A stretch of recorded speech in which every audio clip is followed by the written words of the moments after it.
talking about connecting AI and the blockchain, the ABC, meaning algorithms, blockchain, and cryptocurrency, of building blocks for entrepreneurs. We have Dr. Fabio Zoffi, owner and chairman of ORS Group, which is a leading AI software company for business optimization solutions, a pioneer in connecting artificial intelligence and blockchain technologies. Could you please give him a very warm welcome to the stage?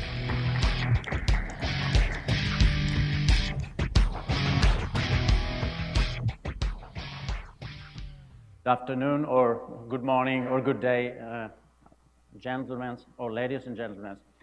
I was fascinated to understand that the previous speaker, David, had a dream of empowering 100 million entrepreneurs. I have a much bigger dream. I want to empower 1 billion entrepreneurs by 2040.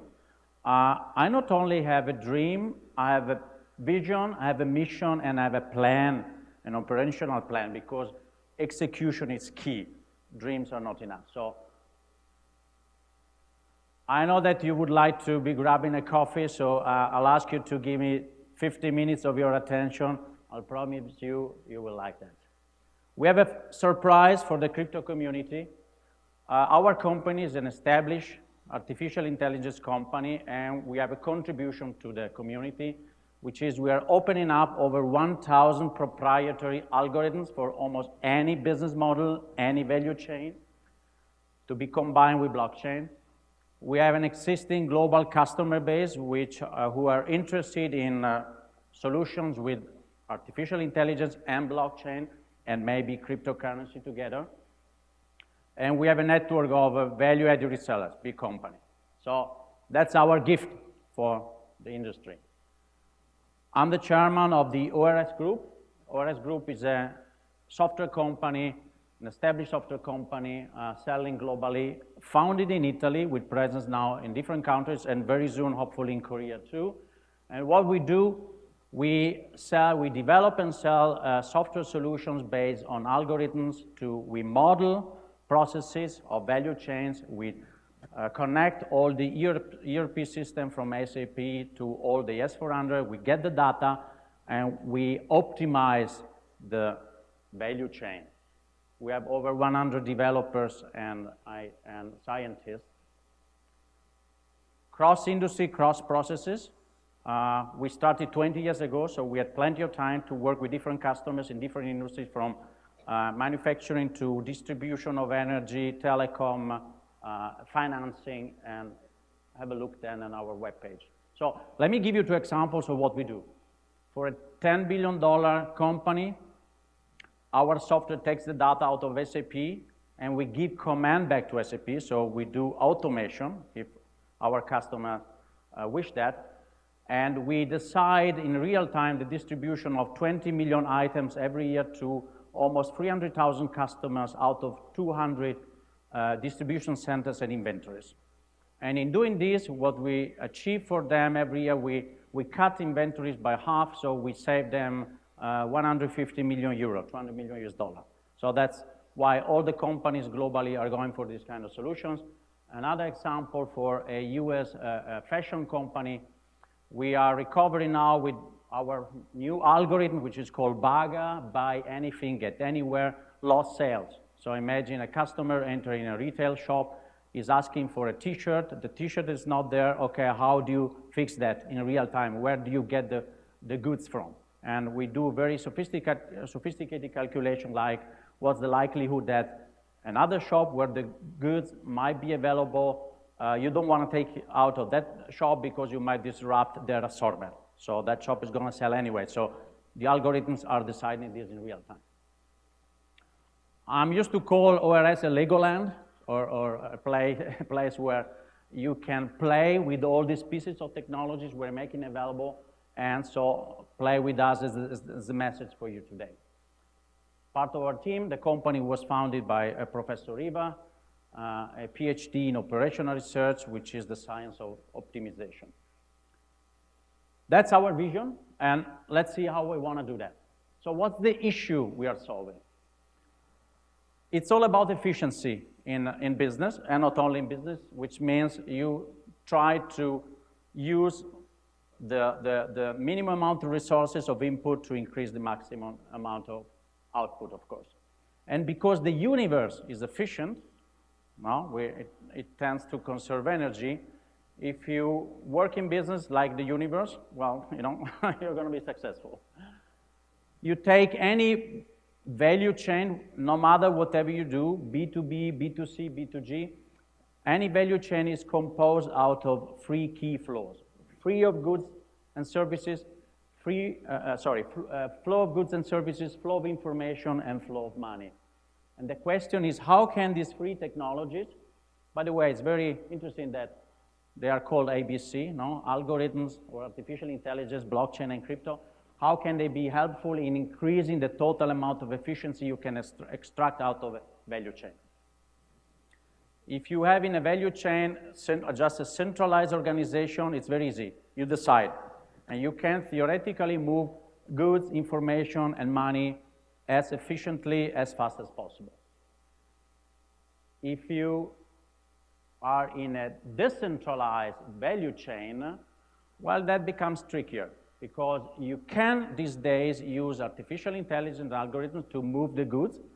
You take the information out of the different participants in a value chain, and algorithms are deciding how to move that goods as fast as possible.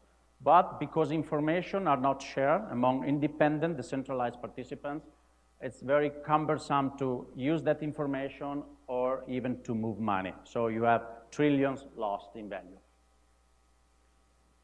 It's a little bit complicated, but let's focus on the last part, which means, okay, in mixed value chains, because most of value chains today have a mix of centralization and decentralization, you can improve things with artificial intelligence and algorithms, but still we are limited on the information sharing and on the movement of money. What's the opportunity? The opportunity is to link, that's what we're doing, algorithms with blockchain and with crypto. And so the result is that when I discovered that blockchain can be used to gather and share in a collaborative way information, and so that this data can be used from the algorithms to improve the flow of information. And when I discovered that you can use crypto money to eliminate intermediaries and pay immediately from the Indonesian supplier to the Chinese counterpart, then I said, okay, these three technologies together can help business reach what I call the efficiency singularity. So the highest theoretical level of efficiency inside a value chain. Not all value chains need the combination of these three technologies. It depends on the informational and computational complexity of a value chain, and it depends on the degree of decentralization and mistrust value chain. You see, the highest the informational and computational complexity, and the highest the degree of decentralization and mistrust, the higher the value of using these free technologies for making that value chain very efficient. That's why we have created a new concept. It's called the hypersmart contracts. They are intelligent connectors connecting artificial intelligence algorithms with blockchain and crypto. So I'm not a technician, but if you're interested, of course, you can find all the information on our white paper and on our website. But basically, an hypersmart contract takes information written on-chain because of collaborative sharing, for example, and it takes computing power and algorithms off-chain to compute and crunch this data together with the other data from proprietary system like ERP system or public data, and it can make the flow of goods, information, and money instantaneous. So the dream of the friend, the speaker of Gaia can become possible by linking these three technologies together. And we are doing this. We are already selling this to companies. That's for technicians, that's how it works, the hypersmart contract, the general use case, and you can use it for supply chains, but also for very tricky processes like sales forecasting in very sophisticated supply chains. And well, let me show you the first one we sold. There is a video on our webpage. We have a crypto robo-financial advisor, which is making a wallet, a crypto wallet, very smart in that it automatically allocates part of the crypto money to be invested globally, both in crypto and non-crypto assets, according to the preferences of the user and the risk profile. And this is done automatically through interfacing with exchanges and trading platforms. And we sold that to iDo. It's a wallet community with about 100,000 active users to make their wallet hyper smart. More examples to come in the next months. So we are opening up our platform, which will be selling and buying algorithms, hyper smart contracts, big data, and digital services, all useful for enabling and empowering entrepreneurs to do this kind of very efficient, very competitive, very automated business models. We are building a community for this. So we are here in Korea. We love this country. We are starting here. We think it's a great opportunity. We are building up a lot of communities with key influencers, and we want to empower as many young people to become entrepreneurs in this country as possible. And our platform is open for developers, scientists, blockchain, crypto project for traditional business. And my vision is that even the scientist, the brilliant PhD guy from, I don't know, Mumbai, who has in mind a beautiful algorithm, a better algorithm for dynamic pricing for retail stores, will be able to publish this algorithm. This will be very easily turned into a hyper-smart contract and will be made available to global businesses who might buy this algorithm for improving their operations in retail, for example. I'm new in this industry. When I started telling people what we want to do, I got money within 4 days. It was very strange. I'm not used to that. I was a venture capitalist. Now it took me very long to raise money, do due diligence and the likes.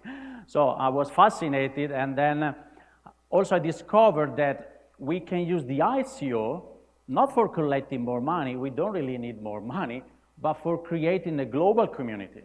So we are doing now the main ICO for the remaining 80 million for having 10,000 of people to link with and to work together in different geographies. That's what we're doing. Why all this?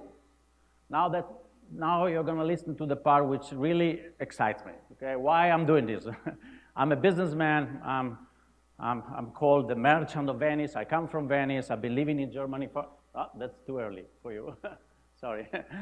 And maybe it's in my genes that I like using business for winning friends and traveling around the world and having fun. And my personal mission is that I want to use this project, which could be very big, to fix an issue I'm seeing. Now, we all know that in the next 2-3 decades, business will be run by robots and software. And so the question is, okay, what about jobs? Some people tell, well, historically, we saw that every time we destroy jobs, we were able to create new jobs.